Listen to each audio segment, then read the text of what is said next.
देखिए, अब मैं आपके सामने कुछ क्वेश्चन लेकर आया हूँ। एक तो इसके अंदर क्वेश्चन 1, 2 और 3, 4 करके है।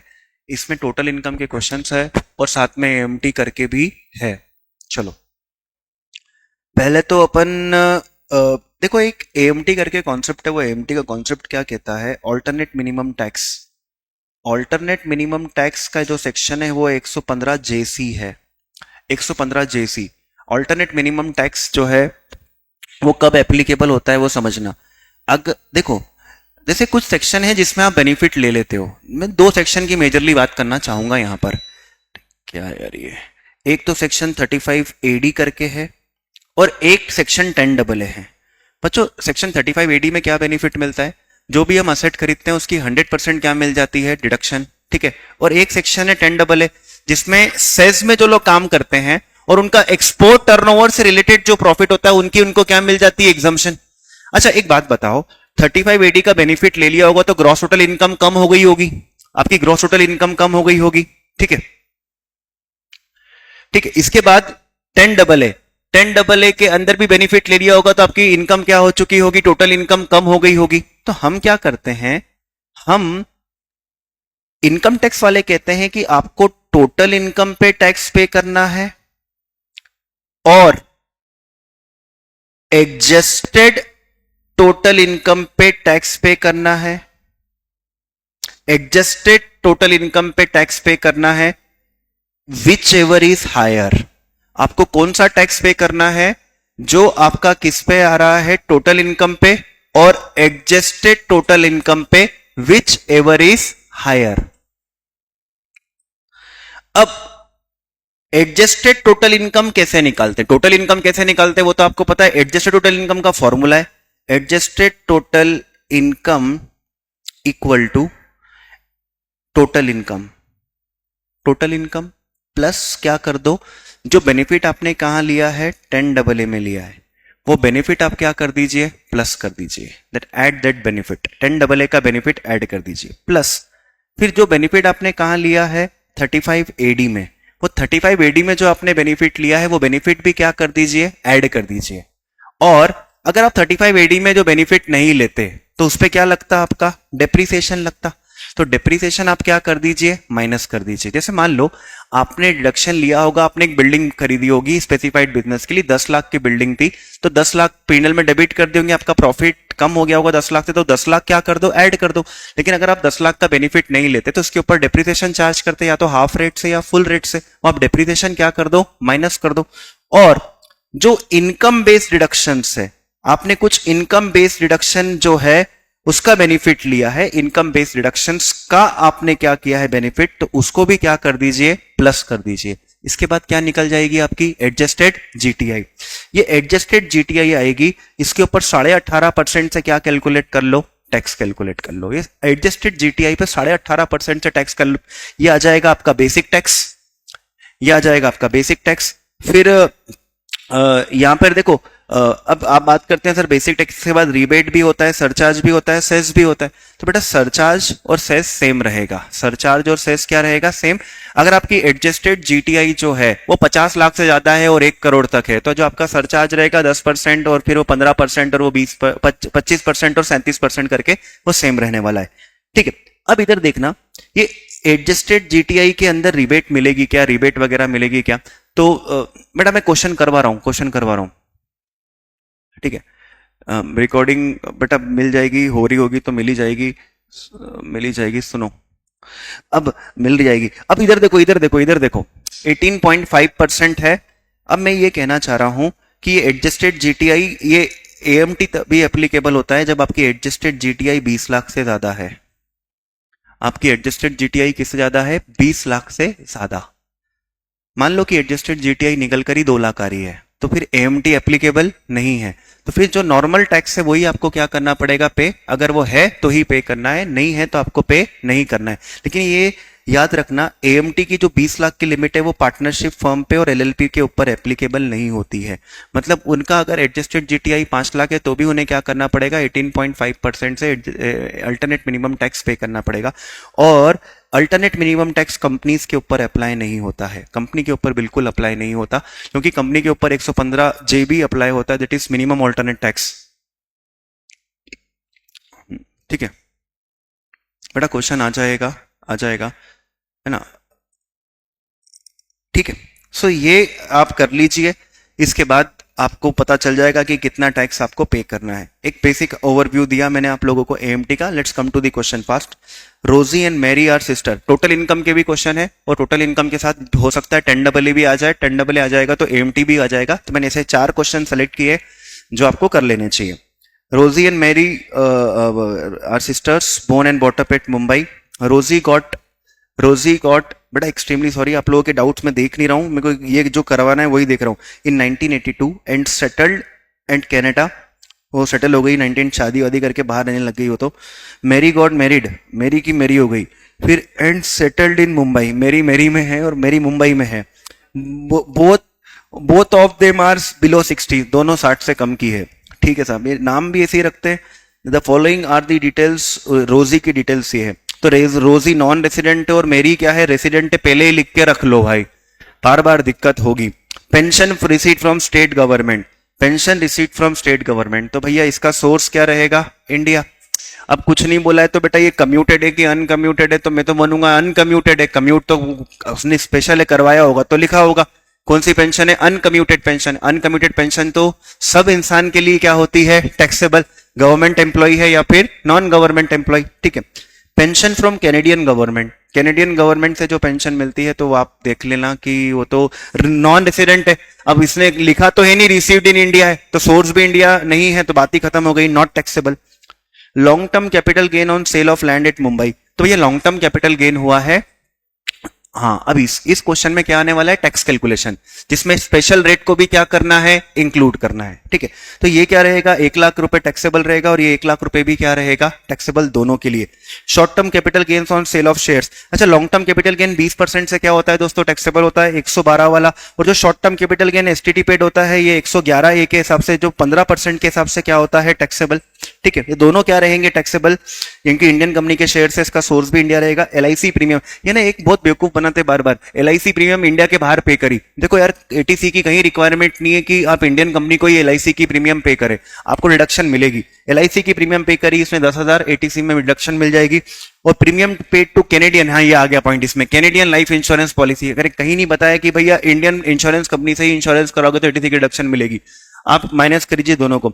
Mediclaim policy, mediclaim policy 80D में क्या ले लीजिए, रिडक्शन ले लीजिए। पीपीएफ की रिडक्शन आप इसमें अपने इसमें ले लो यार, 80C में। फिर rent received in respect of house property, तो ये रेंट की इनकम कहां हो जाएगी, आपके हाउस प्रॉपर्टी में टैक्सेबल हो जाएगी। ये रेंट रिसीव है बेटा, कंप्यूटेड नहीं है, 30% क्या करना पड़ेगा, माइनस करना पड़ेगा। तो देखो टोटल इनकम का क्वेश्चन है, क्वेश्चन को ध्यान से पढ़ लो कि कौन सा ऑप्शन को बोला है, 115 बीएससी बोला है या फिर नॉर्मल रेट से बोला है। Computer total income of Rosy and Mary in tax there on assuming both exercise the option to shift out of default tax regime, default tax regime से बाहर निकलते हैं तो ही आपको डिडक्शन मिलेगी। डिडक्शन और बहुत सारे प्रोविजंस आपको पता है कि 115 बीएससी की वजह से क्या क्या चीजें चेंज हो जाएगी। सैलरी, सैलरी की इनकम सिर्फ किसकी टैक्सेबल होने वाली, मेरी की टैक्सेबल होने वाली। मेरी की इनकम तो कितनी थी, 60,000 थी, लेकिन बच्ची को 50,000 की क्या मिल गई, डिडक्शन, तो बचे कितने आपके 10,000 रुपए। 10,000 रुपए आपकी सैलरी की इनकम आ जाएगा। हाउस प्रॉपर्टी की इनकम है तो बच्चों ये हाउस प्रॉपर्टी की इनकम लिखा, देखो अपना फॉर्मेट फिक्स कर लो। ये बहुत बेवकूफ बनाने वाले हैं, क्या करेंगे, कहीं कहीं हाउस प्रॉपर्टी की इनकम दे रहे, कहीं सैलरी, कहीं डिडक्शन, अपना फॉर्मेट फिक्स है। मेरे को पहले सैलरी का सोचना है, मेरे को दूसरा हाउस प्रॉपर्टी का सोचना है, मेरे को तीसरा पीजीबीपी का सोचना है, मेरे को चौथा पहले अपना अदर सोर्सेज का सोचना है, कैपिटल गेन सोचना है। जो आपको आपका सीक्वेंस, वो आपके सीक्वेंस में सोचो कि भैया उसके कोई प्रोविजन, उसके कोई प्रोविजन तो नहीं, कोई क्लबिंग का पॉइंट तो एप्लीकेबल नहीं है, कोई डिडक्शन तो एप्लीकेबल नहीं है, टोटल इनकम तक पहुंच जाओ अपने फॉर्मेट में, अपने फॉर्मेट में पहुंचना। ये लोग तो कंफ्यूज करने की कोशिश करेंगे, तो मैं पहले सैलरी लेता हूं तो सैलरी का इन्हें कैलकुलेट लिया, हाउस प्रॉपर्टी लेता हूं तो भैया हाउस प्रॉपर्टी का भी मैंने कैलकुलेशन किया, लेकिन हाउस प्रॉपर्टी के अंदर कुछ नहीं बोला था, वही जीएवी हो जाएगा। जीएवी से अपन क्या करेंगे, सुनना अलर्ट कैसे रहते हैं। अब बच्चे ने ये क्वेश्चन कर लिया, लेकिन वो बीच में म्युनिसिपल टैक्स भी डाल देते हैं, तो अब आपको क्या मालूम भाई, म्युनिसिपल आपका तो जीए में से क्या माइनस होगा, म्युनिसिपल टैक्स, फिर क्या आएगा एनएबी, फिर क्या आएगा इंटरेस्ट। तो मैं हाउस प्रॉपर्टी सोचता हूं तो मैं हाउस प्रॉपर्टी का फॉर्मेट सोच लेता हूं, कहीं म्युनिसिपल टैक्स तो क्वेश्चन में छुपा हुआ नहीं है, कहीं इंटरेस्ट तो छुपा हुआ नहीं है, इंटरेस्ट छुपा होगा तो फिर वो इंटरेस्ट की लिमिट एप्लीकेबल हो सकती है अगर सेल्फ ऑक्यूपाइड प्रॉपर्टी हुआ तो अलर्ट रहना आपका काम है। आप हाउस प्रॉपर्टी सोच रहे हो तो हाउस प्रॉपर्टी की चारों चीजें सोच लो कि भैया क्या क्या होता है उसके अंदर। 30% डिडक्शन दी। कैपिटल गेन तो भगवान की दया से इनने कैलकुलेट ही करके दे दिया था, इससे अच्छा हमारे लिए हो ही क्या सकता है। तो लॉन्ग टर्म कैपिटल गेन भी हमारे लिए क्या रहेगा, एक तो आपका क्या आ गया लॉन्ग टर्म कैपिटल गेन्स, और दोनों टैक्सेबल है, और दोनों का शॉर्ट टर्म कैपिटल गेन्स भी क्या रहेगा टैक्सेबल। तो आपकी ग्रॉस टोटल इनकम कितनी आती है जरा देखते हैं। रोजी की ग्रॉस टोटल इनकम कितनी आ रही है बेटा, रोजी की जो रोजी रोटी टोटल आ रही है वो कितनी, 42,000 प्लस प्लस प्लस 1,00,000 प्लस 1,20, 1,62 आ गई बेटा। कितनी आ गई, 1,62। रोजी का हमें क्या निकालना है, टैक्स निकालना है। रोजी का हमें क्या करना है, टैक्स निकालना है। तो अब सुनिएगा, रोजी नॉन रेसिडेंट है तो बच्चों आपको याद होगा नॉन रेसिडेंट का टैक्स कैलकुलेशन 3 स्टेप में होता है। एक तो होता है बेसिक टैक्स, एक होता है रिबेट, नॉन रेसिडेंट में रिबेट नहीं मिलती, एक है सरचार्ज, और एक क्या होगा सेस। इसके ऊपर हमेशा इसकी उम्र से, रोजी की उम्र से कोई फर्क नहीं पड़ेगा। अभी बोला 60 से कम है लेकिन वो बोल देते हैं 60 से ज्यादा है, तो क्या फर्क पड़ता है, रोजी को 60 से ज्यादा एग्जाम में याद नहीं आता। 2.5 लाख तक क्या नहीं लगता बच्चों, टैक्स नहीं लगता। अब सुनना, यहां पे तो 2 इनकम है, नॉर्मल इनकम भी है और स्पेशल इनकम भी है, नॉर्मल इनकम भी है और स्पेशल इनकम पे भी है। तो समझो क्या होता है, 2.5 लाख तक टैक्स नहीं लगता, तो 2.5 लाख का पहले आपको यूज किसके लिए करना है, नॉर्मल इनकम के लिए करना है। 2.5 लाख तक का यूज आपको पहले किसके लिए करना है, नॉर्मल इनकम के लिए करना है। और उसके बाद अच्छा, अभी तो अपन ग्रॉस टोटल इनकम पर ही आए हैं, एक्सट्रीमली सॉरी, तो ग्रॉस टोटल इनकम पे ही आए हैं, अभी तो हम टोटल इनकम पे पहुंचेंगे। तो टोटल इनकम नहीं आई है क्योंकि क्वेश्चन में डिडक्शन भी दे रखी है। डिडक्शन दे देते हैं बच्चों, पहले डिडक्शन दे देते हैं। तो रोजी को डिडक्शन कहां कहां मिलने वाली है, एक तो जो उसने एलआईसी की पॉलिसी पे करी थी उसकी डिडक्शन मिल जाएगी, और इसने क्या पे करा था, मेडिक्लेम का तो कुछ था ही नहीं इसका, और डिपॉजिट इन पीपीएफ नहीं, एक ही लेकिन एक बात समझो, डिडक्शन सिर्फ किस में से मिलती है, नॉर्मल इनकम में से मिलती है। स्पेशल रेट ऑफ इनकम में से क्या नहीं मिलती, डिडक्शन नहीं मिलती। तो इसके 1,62 में 2 इनकम जुड़ी हुई होगी, 1,62,000 में एक तो इनकम जुड़ी होगी नॉर्मल इनकम, और एक क्या होगी स्पेशल इनकम। तो स्पेशल इनकम कितनी है इसकी, 1 लाख तो ये है और बिग 20, और नॉर्मल इनकम कितनी हो गई, 42,000। चलो किस्मत से खुदा ना खास्ता यहाँ पे 42,000 रुपए है, और इसकी नॉर्मल इनकम में से ही क्या मिलती है, डिडक्शन। तो उसको 40,000 की क्या मिल गई, डिडक्शन। अगर इसने पॉलिसी 50,000 की ले रही होती ना तो आधे बच्चे गलत करके आ जाते, तो वो क्या कर देते, 50,000 रुपए माइनस कर देते, टोटल में से ही 50 माइनस कर देते। ध्यान रखना इस बात का, ये गेम करते हैं जानबूझ के, ऐसा गेम करते हैं। सो ये चीज है, 40,000 की हमको डिडक्शन मिल गई, तो बची कितनी इसकी टोटल इनकम, 1,22। ये 1,22 आ गई, ये 1,22 जो आ गई। अच्छा, इस 1,22 के अंदर क्या रहा होगा बच्चों, 1,22 के अंदर क्या रहा होगा, एक तो 2,000 कौन सी इनकम बची, नॉर्मल इनकम, और 1,20 की कौन सी इनकम बची, इसकी स्पेशल इनकम। अब 0 से 2.5 लाख तक क्या नहीं लगता, टैक्स नहीं लगता। 0 से लेके 2.5 लाख तक क्या नहीं लगता है, टैक्स नहीं लगता। तो 2,000 की नॉर्मल इनकम तो क्या हो गई, खत्म। तो 2.5 लाख में से 2,000 चले गए, बचे कितने, 2,48। आपको सिखाया गया है कि 2,48 का बेनिफिट किसको दे दो, लॉन्ग टर्म कैपिटल गेन को दे दो, और फिर बचेगा तो किसको दे दो, short term capital gain STT paid को दे दो, लेकिन रेसिडेंट के केस में, सिर्फ किसके केस में, रेसिडेंट के केस में। इसका मतलब ये होगा कि ये जो 1,20,000 है, इस 1,20,000 के ऊपर टैक्स देना पड़ेगा। इसके अंदर 2 इनकम है, एक तो 1 लाख की इनकम है और एक 20,000 की इनकम है। तो 1 लाख का कितना करना पड़ेगा, 20%, और 20,000 का कितना करना पड़ेगा यहाँ पे, 15%। तो ये 20,000 आएगा, और ये कितना आएगा, 3, ये आएगा निल। तो ये टैक्स कितना हो गया, 23,000 रुपए का। लेकिन समझो बेटा, ये हो गया आपका बेसिक टैक्स, है ना, ये आपका क्या हो चुका है, बेसिक टैक्स। अब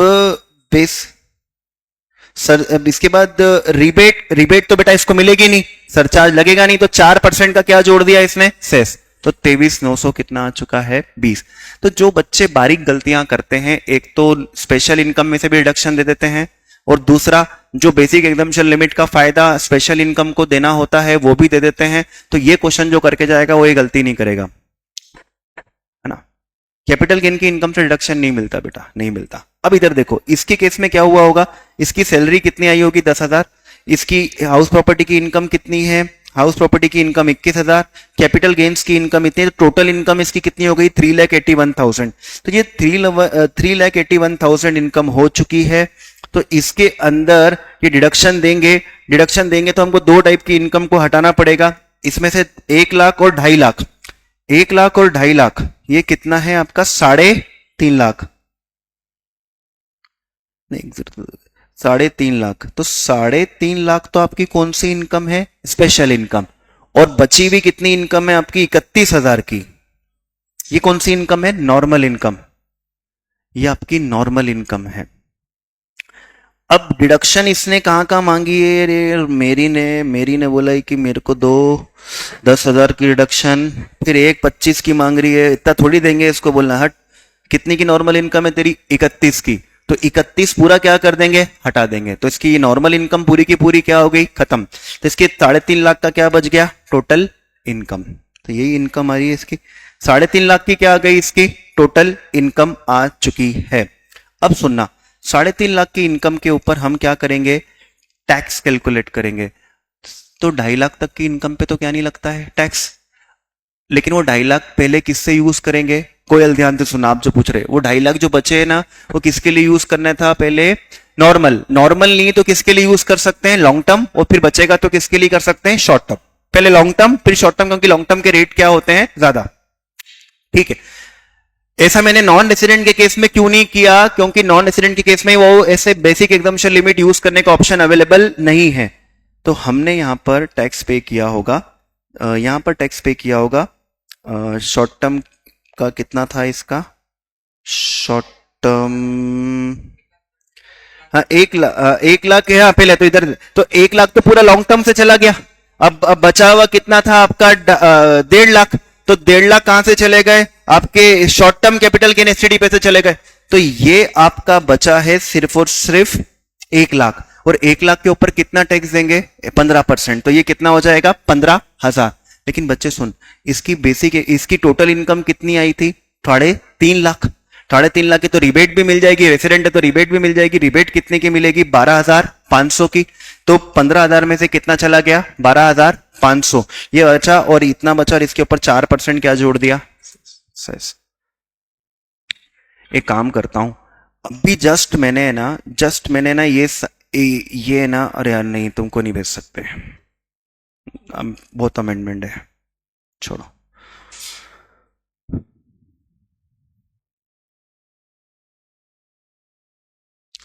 लॉजिक कुछ बेटा, लॉजिक कुछ नहीं है, लॉ मेकर्स ने रेस्ट्रिक्शन थोड़ी दी है। रेस्ट्रिक्शन दी होती ना कि इंडियन इंश्योरेंस कंपनी से इंश्योरेंस करवाना चाहिए, तो अलग बात होती, ठीक है। नेक्स्ट बच्चों, ये वो क्वेश्चन है जो सबको हैरान परेशान करके रहता है। ये वो क्वेश्चन है, ये क्वेश्चन में अब ध्यान से सुनना, और है ना, एग्जाम टाइम पे ये क्वेश्चंस जो प्रोविजंस लिखे हैं समझ लो, वैसा के वैसा इंटरप्रेट करके आ जाओ। मिस्टर एक्स एन इंडिविजुअल, अक्षत में भाई मैं बता रहा हूं, बताइए, x an individual setup a unit in special economic zone. Says में क्या करते हैं, अपने यूनिट सेटअप करिए बेटा। जैसे ही सेज का नाम आया तो समझना 10 AA लगेगा, AMT लगेगा, और एक नालायक कौन, सेज के साथ देखना 35 AD भी दे देंगे, 35 AD भी दे देंगे। तो आपसे क्या क्या पूछ लेंगे, 10 AA, 35 AD, 115 JC AMT, 115 JC AMT। तो ठीक है, उसने किया है for production of washing machine, ठीक है ना, यूनिट है सेज में, है ना, और क्या कोई सी भी हो। The unit fulfils all the condition of section 10 AA of the income tax act, सारी कंडीशन फुलफिल होती है।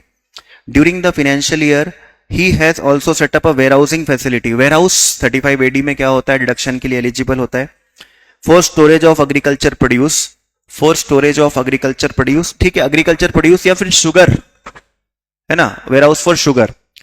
It fulfil the conditions of the section 35 AD। 35 AD की, चलो बहुत अच्छा काम किया। Capital expenditure in respect of warehouse कितना है 75। अच्छा याद रखना 35 एडी में 35 एडी के अंदर आपको लैंड को छोड़ के सबको लैंड गुडविल और फाइनेंशियल इंस्ट्रूमेंट इन तीनों को छोड़कर आपको क्या मिलती है डिडक्शन। बेटा 10AA को डिटेल में बता रहा हूं, एक सेकंड बताता हूं, छोड़ अभी ये क्वेश्चन कर फिर इस पे दिमाग लगा। 10AA का एक ही कॉन्सेप्ट है बेटा कि आपका एक सेज में यूनिट है और सेज में आप इंडिया में भी माल बेच सकते हो, इंडिया के बाहर भी माल बेच सकते हो। तो आपके दो टर्नओवर होंगे, एक होगा डोमेस्टिक टर्नओवर और एक क्या होगा टोटल टर्नओवर, मतलब एक होगा फॉरेन टर्नओवर है ना, एक्सपोर्ट टर्नओवर जिसको वो कहते हैं।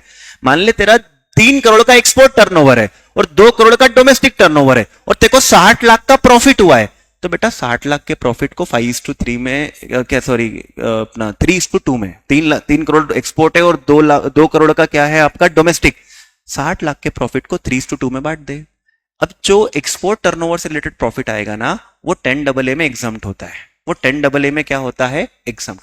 शुरू के 5 साल तक 100%, उसके अगले 5 साल तक जो भी प्रॉफिट आया ना तेरा एक्सपोर्ट टर्नओवर का उसका 50%, और उसके अगले 5 साल तक तभी पॉसिबल होता है जब आपका जो प्रॉफिट आया है उसका 50% आपने सेज रिजर्व में ट्रांसफर कर दिया हो। हाँ हाँ वो भाई एक्चुअली क्या है कि ये क्वेश्चन में मैंने जिससे डेट चेंज करवाई ना तो भाई ने हर जगह उसको मैंने बोला डेट चेंज कर देना, तो उसने सेटअप वाले की भी डेट चेंज कर दी। समझा क्या गलती, समझा ना। वो गलती ये हुई कि मैंने उसको बोला कि भाई तू उसकी हर जगह डेट चेंज कर क्या कर दिया तूने, तो तुमने सेटअप की भी डेट चेंज कर दी। तो यहाँ एलिजिबल मान लो क्वेश्चन में क्लियर लिखा है कि वो एलिजिबल फॉर क्या है डिडक्शन है। ठीक है सर, दोनों जगह प्रॉफिट मार्जिन अलग हो तो इसका प्रोविजन है क्या भाई। आपको तो यार एक्सपोर्ट से रिलेटेड क्या निकालना है प्रॉफिट, अब वो आप बोल दे कि पहले इतना प्रॉफिट है इसमें से इसका मार्जिन, वो आपको मैथमेटिकल कैलकुलेशन करना पड़ेगा। मेरे को एक्सपोर्ट से रिलेटेड प्रॉफिट चाहिए और कोई मतलब नहीं है, आप ये समझ जाओ, वो आप कैसे भी निकालो यार। अब देखो ये इसमें लैंड की कितनी जुड़ी हुई है 10 लाख, 10 लाख जुड़े हुए।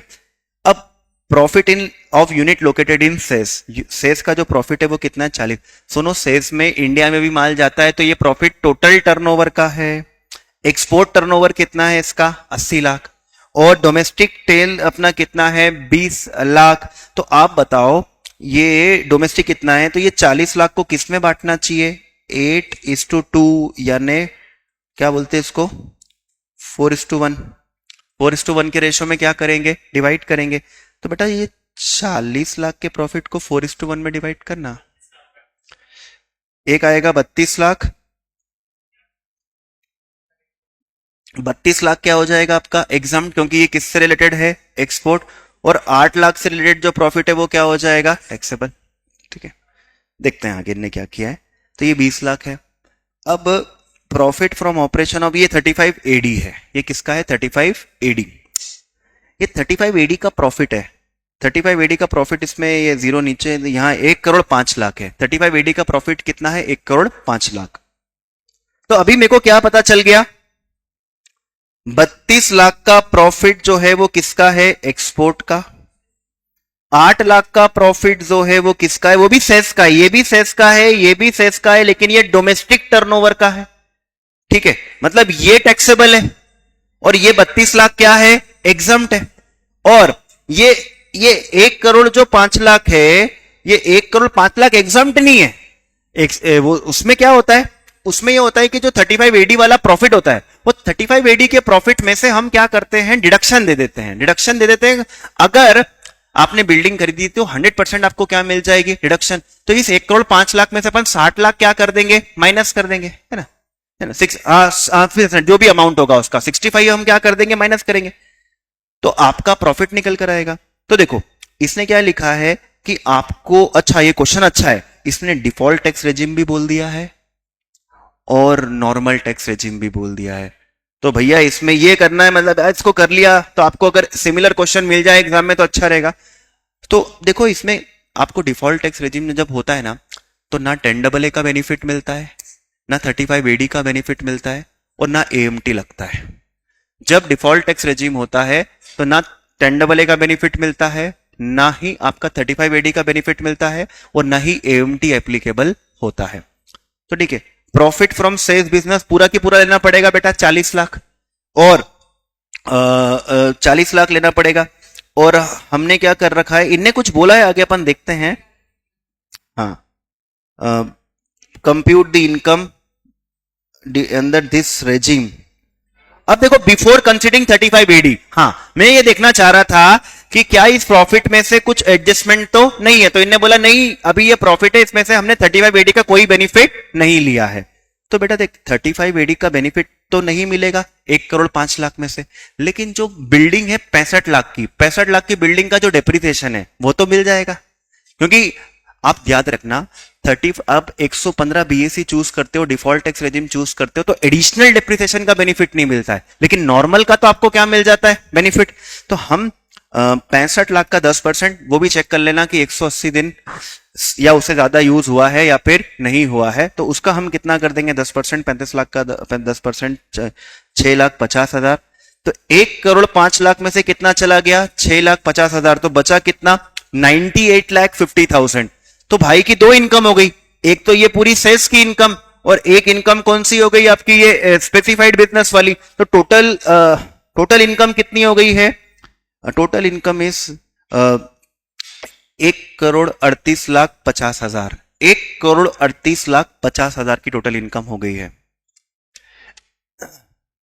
हाँ, एएमटी पे एडिशनल डेप्रिसिएशन तो रहता है ना, लेकिन एक बात समझ, एएमटी कब लग रहा है, एक तो 10AA में लग रहा है, तो एक बात याद रखना, 10AA का बेनिफिट ले लेते हैं तो और कोई बेनिफिट चैप्टर में मिलते नहीं है, और 35 एडी की एसेट के ऊपर आप 100% डेप्रिसिएशन क्लेम कर लेते हो तो उसके ऊपर भी एडिशनल डेप्रिसिएशन मिलता नहीं है।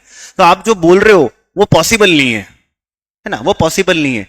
तो एडिशनल डेप्रिसिएशन मिल कैसे सकता है, क्योंकि दोनों ही केस में आपको दूसरे सेक्शंस का बेनिफिट नहीं मिलेगा। देखो, 1,38,50,000, कोई डिडक्शन नहीं मिलेगी, कोई डिडक्शन नहीं मिलेगी, कोई डिडक्शन नहीं मिलेगी।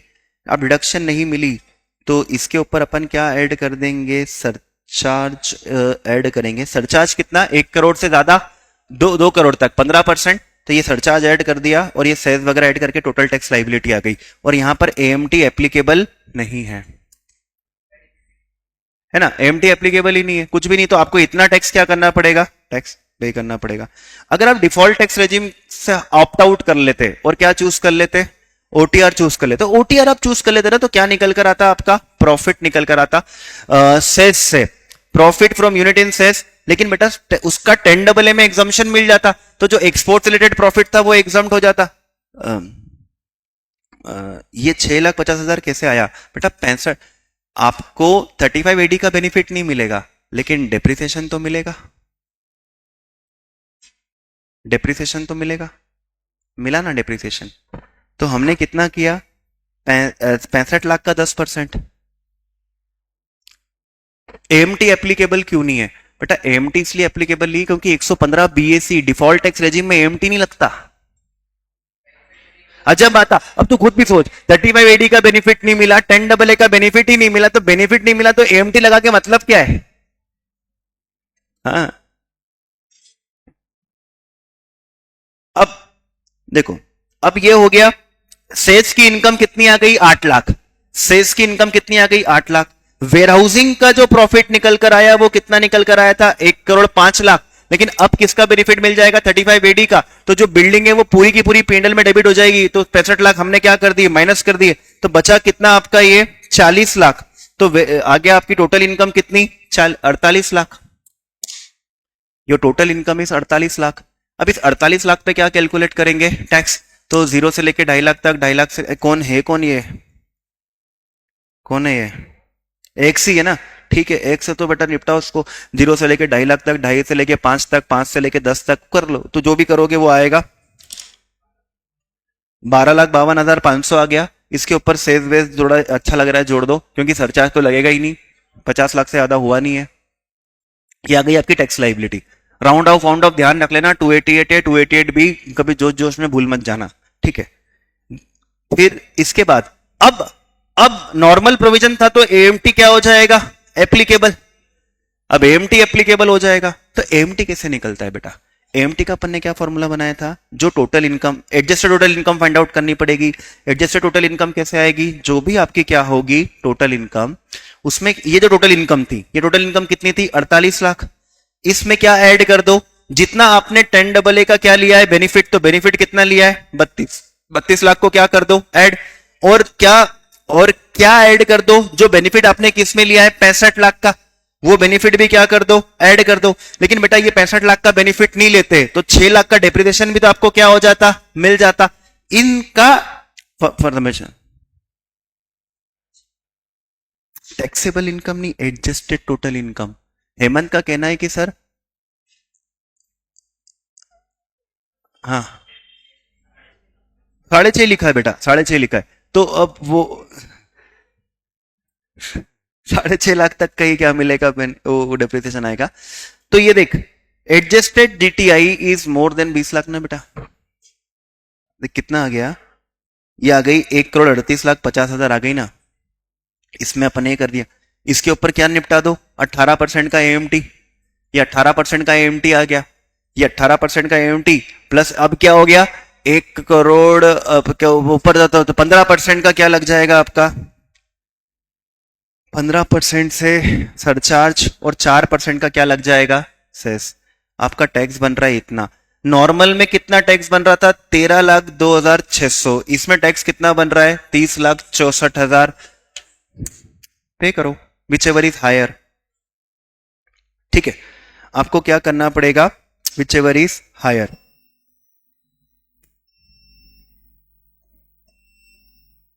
मतलब आपको तो कितना टैक्स पे करना पड़ेगा 30,64,400। लेकिन देखो एक बात बताता हूं दोस्तों, मैट की सॉरी मैट नहीं, एएमटी, एएमटी की क्या मिल जाती है, क्रेडिट मिल जाती है।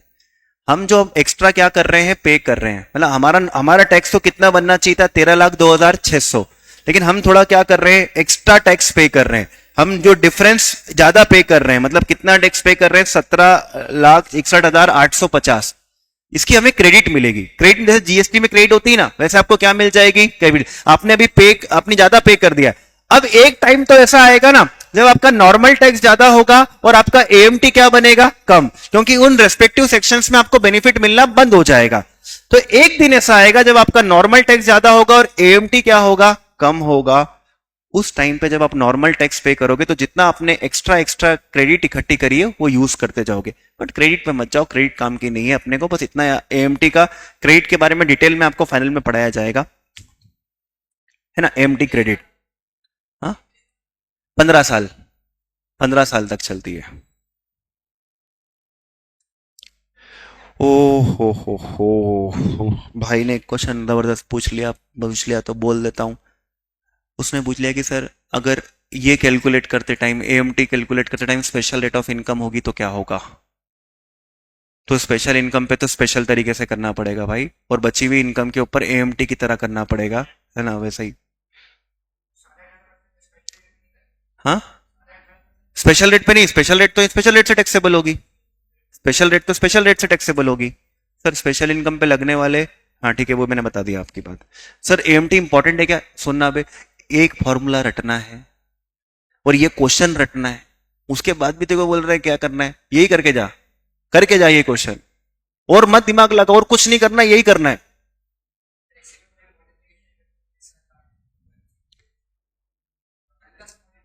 बस ये करके जा, मतलब करके जा। और हो देखो, लफड़ेबाजी करेंगे तो किसमें करेंगे, वो पीजीबीपी में अपने को परेशान नहीं कर पाएंगे, वो सैलरी में अपने को परेशान नहीं कर पाएंगे, वो हाउस प्रॉपर्टी में नहीं कर पाएंगे, वो 35AD 10AA एएमटी फेएमटी के अंदर ही परेशान करते हैं, क्योंकि बच्चे से वो आखिरी आखिरी में जोश खत्म हो जाता है, करके नहीं जा पाता। ये फॉर्मूला रट ले, फॉर्मूला ही लिख देना, काम हो जाएगा तेरा यार।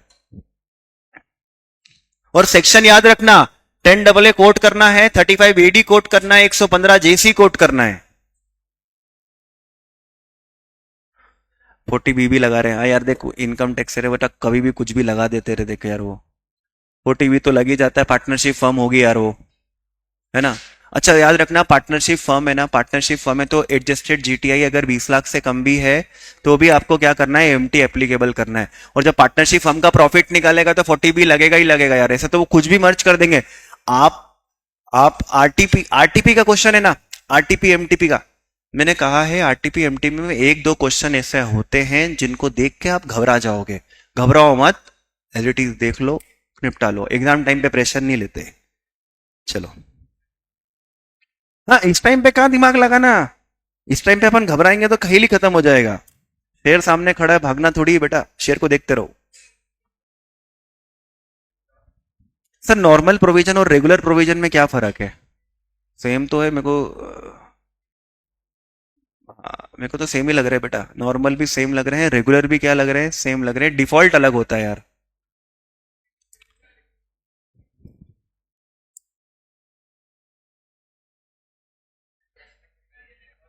Mister Jain, a resident individual जिसकी उम्र कितनी है, 40 बरस।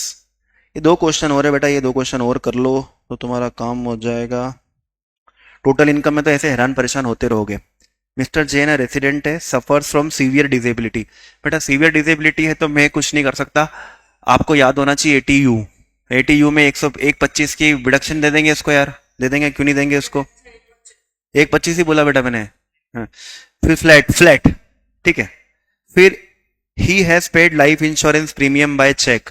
अच्छा सुनो ना, ये एटीसी है, लेकिन एटीसी में याद रखना डिसेबल के लिए 15% ऑफ सम अश्योर्ड की लिमिट होती है। एटीसी में डिसेबल के लिए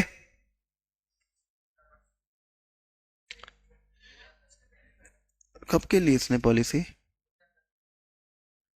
the insurance policy was taken on 27/8/2018 में, 18 में तो ली बेटा, 18 में लिए तो 15% ऑफ सम अश्योर्ड की क्या होती है, लिमिट होती है, 15% ऑफ सम अश्योर्ड।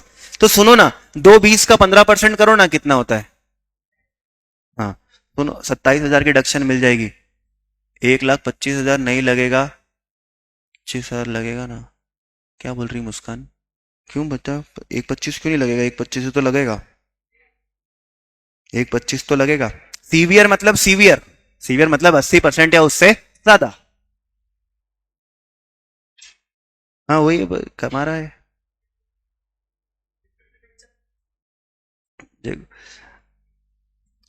तो सुनो ना, यहाँ पे 10% की लिमिट नहीं है, यहाँ 15% की लिमिट है, तो मेरे हिसाब से 27,000 की पूरी डिडक्शन मिल जानी चाहिए, 27,000 की पूरी डिडक्शन मिलेगी। वो याद रखना, कौन, दुर्गा, दुर्गा ध्यान रख, तूने गलत बोला है, 22,000 बोल दिया, 10% नहीं लगती। He had written a literary, कौन सी बुक लिख दी इसने, Rochak publication, a lump sum amount of income earned in the previous year amounted to rupees 9 lakh. भाई यार उसने बुक ही लिख दी यार, और उसको एक्सपेंसेस कितने कर दिए बुक लिखने में, 40,000 के एक्सपेंसेस लिख कर दिए। तो सुनो ना, 9 लाख माइनस कितना कर दो, 40,000। अब ये भाई इसकी अदर इनकम बता दो, पीजीवीपी की इनकम बता दो, ऑथर है, बुक ऑथर है ये। हाँ, पहले इनकम तो दिखा, डिडक्शन मिलेगी इसके तो इनकम दिखाना पड़ेगा, और बाद में क्या मिलेगी, डिडक्शन। तो भाई की इनकम दिखाओ, भाई भाई की इनकम दिखाओ। तो ये royalty income, royalty income 9 lakh, और अदर सोर्सेज में याद रखो, जो भी रेवेन्यू, जो भी खर्चे होते हैं वो सब आप क्या कर सकते हो, 57 में माइनस कर सकते हो, कोई दिक्कत नहीं है। आपकी रॉयल्टी की इनकम कितनी हो गई, 8,60,000, ठीक है। ये करके उसने बुक लिख दी। हिज फ्रेंड गिफ्टेड हिज, उसके फ्रेंड से गिफ्ट मिल गया, मतलब अदर सोर्सेस, फिर से गिफ्ट लगेगा, कुछ भी प्रोविजन जोड़ देंगे भाई टोटल इनकम में, तुम कितनी भी प्रैक्टिस कर लो, you will get a new theme. Gifted a state goddess Saraswati का मिल गया, to his daughter, to miss, अरे सुनना, उसकी दिव्या को, मतलब उसकी बेटी को मिला, हार क्या, माइनर, हाँ उसकी बेटी को मिला, लेकिन बेटी की मेहनत की इनकम नहीं है ना, तो बेटी की मेहनत की इनकम नहीं, लेकिन पहले देख ले कि वो गिफ्ट की अमाउंट कितनी है, 65,000। अच्छा, movable property without adequate consideration, है ना, painting, drawings, archaeological things, sculptures वगैरह क्या होती है, कैपिटल एसेट्स होती है। तो भैया ये 50,000 से क्या हो गया ज्यादा, ये 65,000 क्या हो जाएंगे, बेटी के लिए टैक्सेबल, लेकिन बेटी माइनर है तो माइनर की इनकम कौन है, ये जेन में क्लब कर देंगे, जेन में क्लब कर देंगे, लेकिन क्लब करते टाइम 1,500 का क्या देंगे रिडक्शन, बाप रे, 56 टू 10, 56 टू 10 लगा दिया, सेक्शन 64 सबसेक्शन 1 लगा दिया, और सीधा 1032 लगा दिया, एक साथ 3 सेक्शन लगा दी भाई, 56 टू 10 गिफ्ट का, दूसरा कौन सा लगा दिया, माइनर की इनकम पापा में क्लब होती है, जिसकी इनकम ज्यादा होती है उसमें क्लब होती है, सेक्शन 64 सबसेक्शन 1 है, और क्लब करते टाइम 1500 की रिडक्शन मिल जाती है। भाई वो डिफॉल्ट टैक्स रेजिम तो नहीं है, नहीं है, डिफॉल्ट टैक्स रेजिम नहीं तो 1032 का बेनिफिट नहीं मिलता, 1032 का बेनिफिट नहीं मिलता। देखो परेशान तो वो कैसे भी करेंगे आपको, इसलिए बस शांत रहना एग्जाम में, शांत रहना। तो बेटा ये अपन टैक्स कर देते हैं यार, पूरे 65,000 रुपए क्या कर दो, टैक्स कर दो। अब ये क्या बोल रहे भाई, ये 1500 रुपए टी की वो रिडक्शन दे दी ना, तो 65 में से 1500 रुपए क्या कर दिए, माइनस कर दिए। अब दूसरा गेम क्या हुआ इसके साथ, he received a gold chain worth rupees, gold chain भी मिल गई बच्चे को। प्रोमिस इन लॉस, इन लॉस, इन लॉस से क्या मिल गई, gold chain on the occasion of marriage anniversary. In loss मतलब कौन होता रहे, इन लॉस कौन होते हैं, वो हाँ बीवी के पापा मम्मी, हाँ हाँ तो एग्जाम्ट है ना, एग्जाम्ट है भाई, एग्जाम्ट है, एग्जाम्ट है। हाँ इन लॉस साला साली वगैरह उन सबसे मिला होगा तो सास ससुर एग्जाम्ट है बेटा। तो 56 to 10 लगा दिया है यहाँ पे। हाँ उनके बच्चों से एग्जाम्शन नहीं है, उनकी स्पाउसेस कवर्ड है लेकिन उनके बच्चे कवर्ड नहीं रिलेटिव की डेफिनेशन में, गुड गुड। फिर ये वाली बात हो गई, ये एग्जाम्ट कर दिया। He had deposited 70,000 in FD, 70,000 रुपए कहां जमा करे हैं, एफडी में, with SBI in the name of his minor son. तो ऊपर कौन था, दिया, दिया लड़की है ना, हाँ दिया तो लड़की है।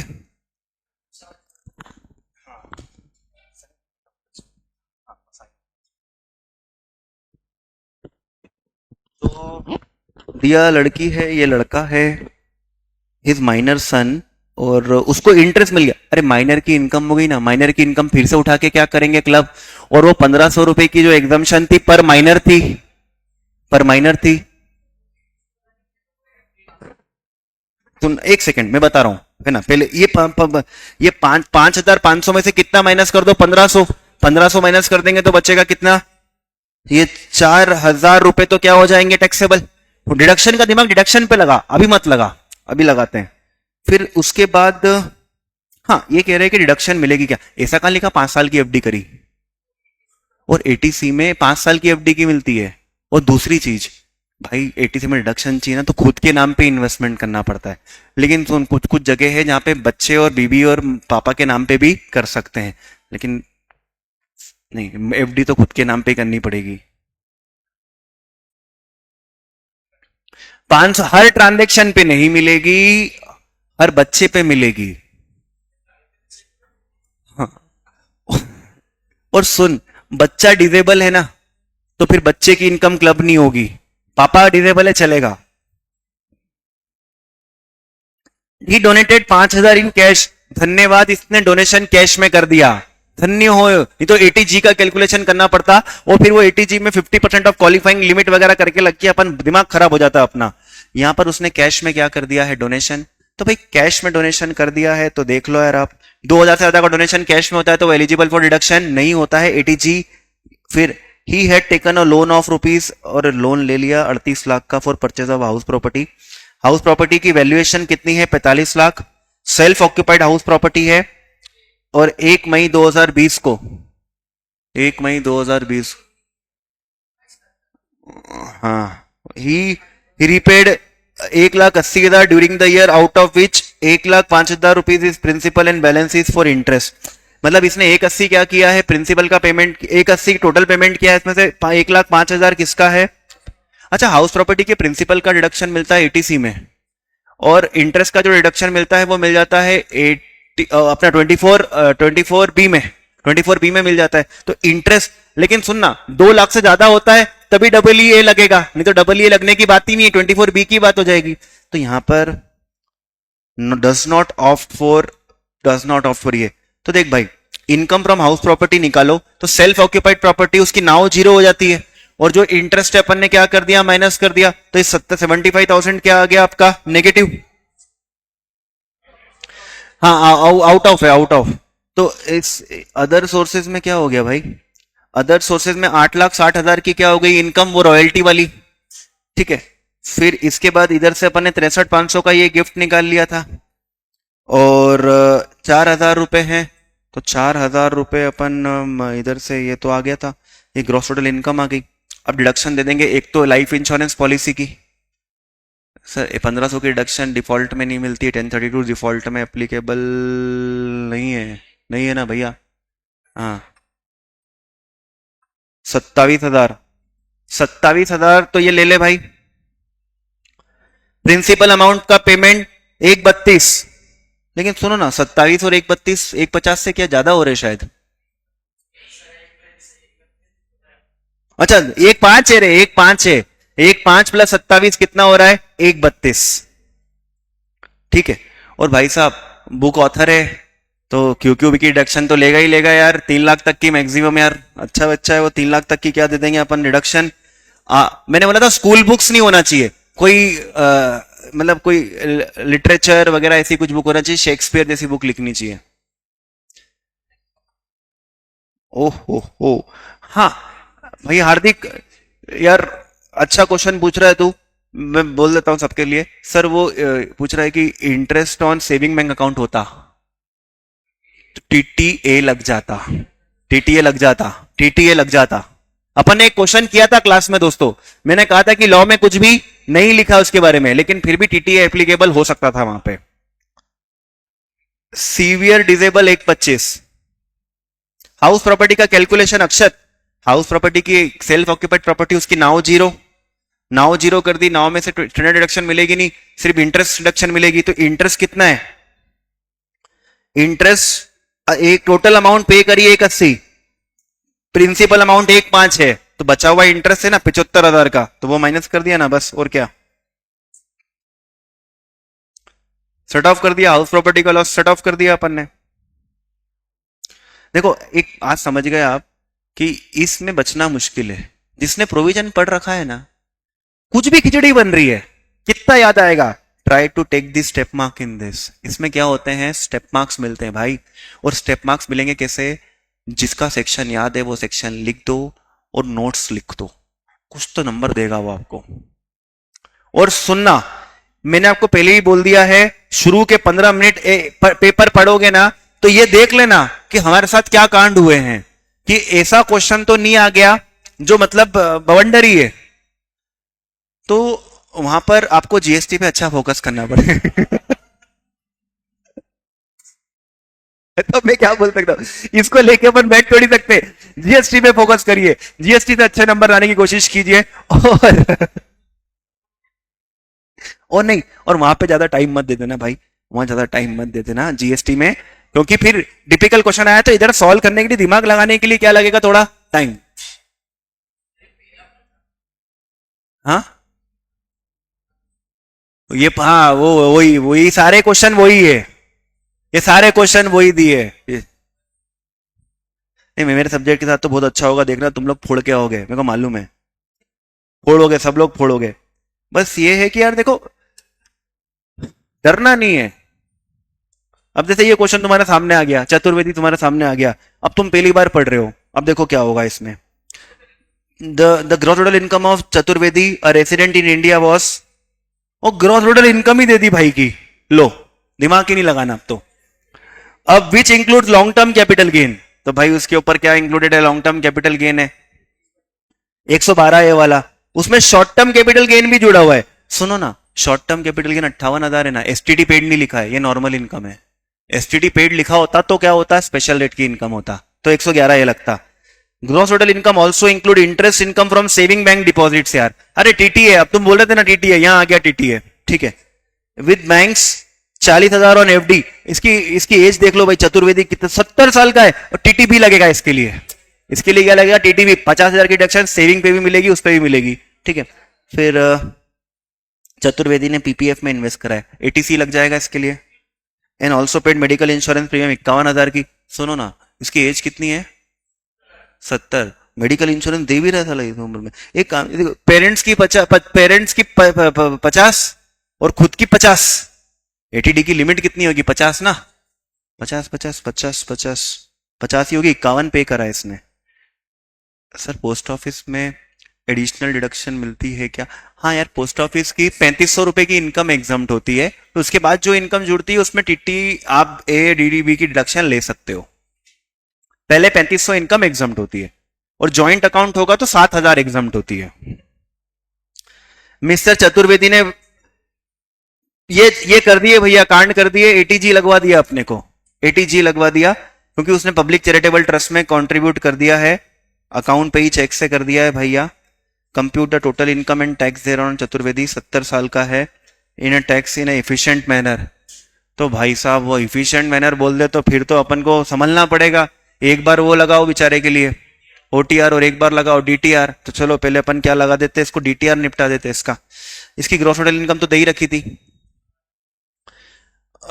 फिर क्या हो गया, टोटल अब इसमें रिडक्शन तो मिलेगी नहीं, तो यही आपकी क्या हो गई टोटल। लेकिन सुनना, डिफॉल्ट टैक्स रेजिम में भी 3 डिडक्शन मिलती है, डिफॉल्ट टैक्स रेजिम में भी 3 डिडक्शन मिलती है। पहली डिडक्शन तो कौन सी मिलती है, एक तो सीसीएच, एक सीसीएच टू की, फिर एक बोलती है डबल जे डबल ए की, और एक सीसीडी टू की, है ना, वो याद रखना। लेकिन आपने जितने भी क्वेश्चन करे होंगे लेकिन आपको वो क्वेश्चन नहीं मिला होगा, वो 1727 और 1727 है जिसमें अपन ने एसएएफ एनपीएस और उन सबका डिस्कशन किया था, जिसमें एटीसीसीडी 1 भी, एटीसीसीडी 1 2 सीसीएच करके बहुत सारे क्वेश्चन किए थे, वो कहीं नहीं मिला होगा। भगवान से प्रार्थना करना आए बिना, ठीक है। अब यार इसकी स्लैब,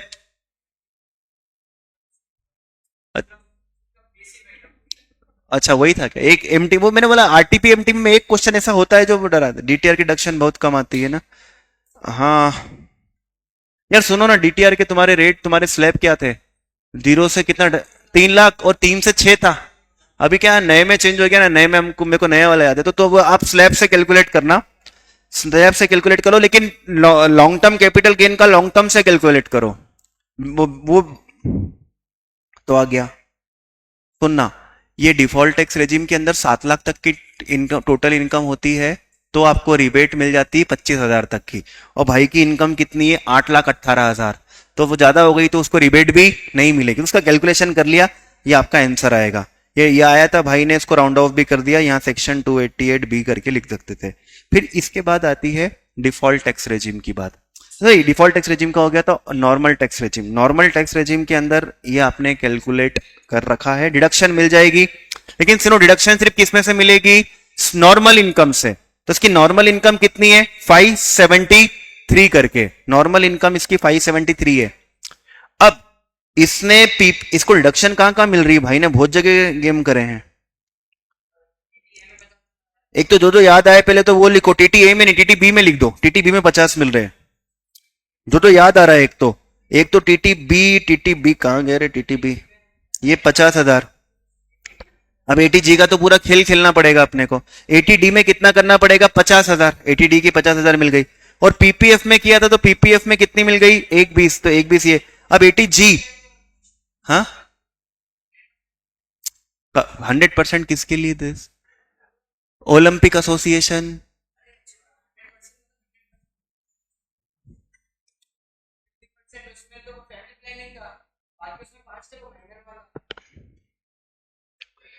पब्लिक चैरिटेबल ट्रस्ट, ये रिलीजियस ट्रस्ट, इसमें आते हैं ये 50% ऑफ क्वालिफाइंग लिमिट में आते हैं यार। सुन ना, 100% में fund fund fund fund fund fund लिखे आएंगे, है ना ऐसा। सो तो ठीक है। अब यहां पर इन्हें कैलकुलेशन दे दिया, कैलकुलेशन दे दिया, एडजस्टेड जीटीआई निकालना पड़ेगा। तो याद करो एडजस्टेड जीटीआई कैसे निकालते हैं, एडजस्टेड जीटीआई इसके लिए, एटीजी के लिए, जी कैसे निकालेंगे, जीटीआई है ना, minus special rate of income minus all deduction except ATG, ATG को छोड़ के सारे डिडक्शंस क्या कर दो, माइनस कर दो। तो भाई एटीसी, एटीडी और टीटीबी की सारी डिडक्शंस क्या कर दी, माइनस कर दी। 10% ऑफ एडजस्टेड जीटीआई और एक्चुअल विचएवर इज लोअर, जो भी आया विचएवर इज लोअर किया, और उस लोअर का भी कितना करना पड़ेगा, 50%। रिडक्शन एटीजी में इतनी मिलेगी, 17,662 की, 17,662 ये मिलेगी भाई, ये रही। अब क्या करना है, ये सब कर दिया, हो गया अब तो खेल। 237, 237 करके राउंड ऑफ कर दिया यहाँ पे, तो 28 यहाँ पे राउंड ऑफ कर, टोटल इनकम को राउंड ऑफ कर दिया, सॉरी टोटल इनकम को, तो बीच में कहीं राउंड ऑफ मत कर देना, टोटल इनकम को राउंड ऑफ करना। फिर टैक्स वगैरह कैलकुलेट कर देना, लॉन्ग टर्म के ऊपर अलग कर देना, बचे हुए के ऊपर अलग कर देना, ठीक है, इस तरीके से होता है। और जो क्वेश्चन करा हुआ है एग्जैक्टली 15 नंबर में वो आ जाए तो ये मान लेना कि इस पेपर को आप फोड़ कर आओगे 100%। So depends on the things कि वो प्रोविजंस आपको, और ऐसे क्वेश्चन का टेंशन मत लेना कि सर ये तो हमने कर लिया कुछ नया ही आएगा, तो सबके साथ नया ही होगा। आप कितना अप्लाई कर पाते हो वो देखना। इसके लिए थोड़ा सा टाइम रखना, जल्दीबाजी में तो ये आखिरी आखिरी के 15 मिनट बचे यहाँ पहुंचे, 15 नंबर का क्वेश्चन सॉल्व करने बैठे हो, कुछ भी नहीं होने वाला तुमसे।